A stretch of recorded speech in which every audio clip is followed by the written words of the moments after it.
BSc honours agriculture या horticulture जैसे courses को आप परस्यू कर रहे हैं और आगे पोस्ट ग्रेजुएट करना चाहते हैं किसी एक अच्छे सेंट्रल यूनिवर्सिटी से, तो आप सभी के लिए यूजी के बाद देने होंगे सीवीटी पीजी 2026 का एग्जामिनेशन। और सीवीटी 2026 में आपके एमएससी एग्रीकल्चर कोर्स के लिए पार्टिकुलरली सिलेबस क्या रहने वाला है, इसी पर आधारित होकर इस वीडियो में डिटेल में बातें करने वाला हूं। विगत 8 सालों में हजारों बच्चों को यूनिवर्सिटी एंट्रेंस एग्जामिनेशंस में गाइड करके देश के टॉप रेप्यूटेड यूनिवर्सिटी जैसे बीएचयू, जीबीपीयूटी, पंजाब एग्रीकल्चर यूनिवर्सिटी जैसे प्रतिष्ठित संस्थान में हमारे स्टूडेंट्स अध्ययनरत। अगर आप भी चाहते हैं उन बच्चों की तरह एक बेहतर कॉलेज से अपनी पोस्ट ग्रेजुएट डिग्री को करना और एक अच्छे रेप्यूटेड कॉलेजेस से परस्यू करना, तो आप सभी के लिए इस एग्जामिनेशंस को देना और इसमें एक अच्छे मार्क्स को स्कोर करना जरूरी है। और इसके पहले आपको इसकी सिलेबस और ओवरऑल एग्जाम पैटर्न को भी समझना होगा। तो सबसे पहले अगर मैं बात करूं सीवीटी पीजी में, तो आप सभी के लिए जो है, जो भी बच्चे एमएससी एग्रीकल्चर कोर्स परस्यू करना चाहते हैं उन सभी के लिए यहाँ पे आपको चूज करना होगा एग्रीकल्चरल साइंसेस SCQP01। ये सब्जेक्ट कोड को आपको ध्यान में रखना है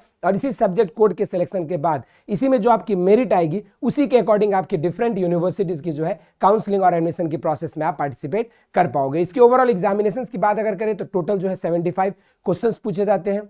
उन 75 क्वेश्चंस में से एक अगर आप सही आंसर देते हो तो आपको +4 मार्क्स मिलता है, तो वहीं पर अगर गलत आंसर करने पर -1 की नेगेटिव मार्किंग होती है और ओवरऑल आपके 300 मार्क्स का जो है ये एग्जाम होता है।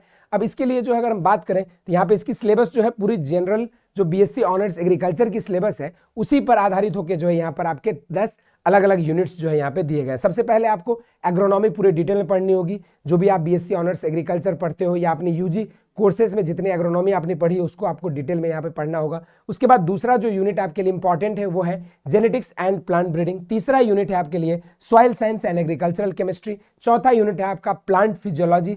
पांचवा यूनिट है आपके लिए हॉर्टिकल्चर। छठवां यूनिट है इंटोमोलॉजी। सातवां यूनिट है आपका एग्रीकल्चरल इकोनॉमिक्स। आठवें यूनिट पे आपको जो है माइकोलॉजी एंड प्लांट पैथोलॉजी यानी कि डिजीज से रिलेटेड आपको पढ़नी होगी और एग्रीकल्चरल इंजीनियरिंग एंड स्टैटिस्टिक्स। और 10वीं यूनिट है आपके लिए एग्रीकल्चर एक्सटेंशन एजुकेशन। इस सभी के अलावा जो है आपको एक जनरल एग्रीकल्चर के भी कुछ इंपॉर्टेंट पोर्शंस को पढ़ना होगा। तो ये आपकी डिटेल्ड सिलेबस था। जो भी स्टूडेंट्स बीएससी एग्रीकल्चर हो या हॉर्टिकल्चर, इन सारे बच्चे जो है इस एग्जामिनेशन में पार्टिसिपेट कर सकते हैं और इस पार्टिकुलर कोर्स कोड को सेलेक्ट करके देश के टॉप एग्रीकल्चर यूनिवर्सिटी का पार्ट बन सकते हैं। लेकिन एक चीज खास करके यहाँ पे ध्यान देना होगा, जो भी बच्चे बीएससी हॉर्टिकल्चर कोर्स से होंगे तो वो जो है आगे एमएससी एग्रीकल्चर एग्रोनॉमी जो है परस्यू नहीं कर पाएंगे, लेकिन उसके अलावा बाकी के जो पीजी के कोर्सेस है वो भी आप परस्यू कर सकते हैं। तो ये छोटी सी जानकारी थी आप सभी को। इस वीडियो में इतना ही। इसी तरह के इंटरेस्टिंग एंड अमेजिंग वीडियोज के साथ मुलाकात होती रहेगी। और जो भी बच्चे सीवीटी पीजी में कौन सी यूनिवर्सिटी को टारगेट कर रहे हैं फॉर पोस्ट ग्रेजुएट कोर्सेज जरूर से कमेंट बॉक्स में मेंशन करेंगे। इस वीडियो में इतना ही। इसी तरह के इंटरेस्टिंग एंड अमेजिंग वीडियोज के साथ मुलाकात होती रहेगी।